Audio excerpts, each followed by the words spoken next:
Ladies and gentlemen, welcome to another episode of the Joe Rogan Experience. Today I have a very special guest with me, Olексій Arestович.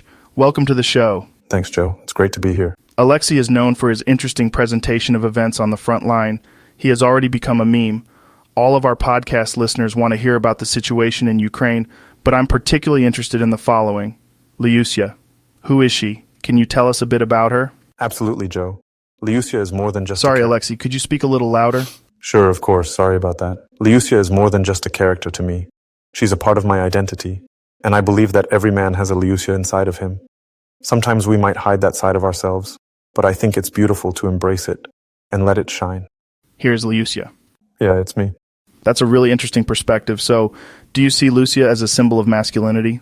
I see her as a symbol of authenticity, Joe. I think that men often feel pressure to conform to certain stereotypes, to be tough and stoic and unemotional. But the truth is, we all have a range of emotions and qualities inside of us, and it's important to express them honestly, whether that means being silly and playful like Lucia or being vulnerable and sensitive in other ways. That's a really powerful message, but I have to ask, what do you say to people who criticize Lucia as being too feminine or not serious enough? I say that they're missing the point, Joe. Lucia is not about gender or seriousness. She's about being true to yourself, and if that means embracing a playful, lighthearted side of yourself, then I think that's something to be celebrated.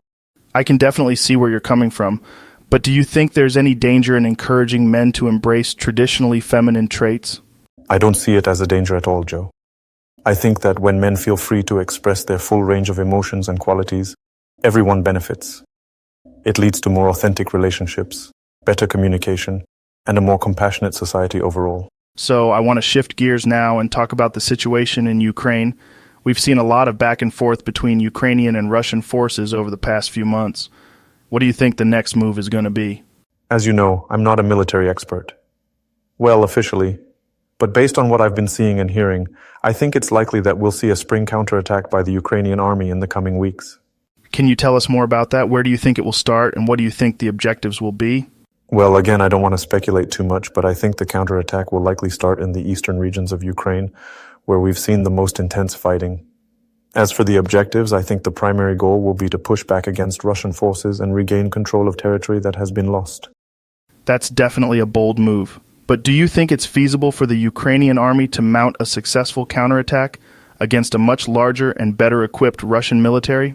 It won't be easy, Joe, but I believe that the Ukrainian army is up to the challenge. We have a strong, dedicated fighting force, and I think that with the right strategy and support, we can push back against the Russian aggression. Well, I really admire your confidence. When do you think this counterattack will begin? I don't want to make any firm predictions, Joe. But based on what I've been hearing, I think it's possible that we'll see the start of the counterattack in the next 2-3 weeks. Again, as their malicious tongues say, that we have a good chance of achieving a favorable outcome, one that is good for us and bad for them.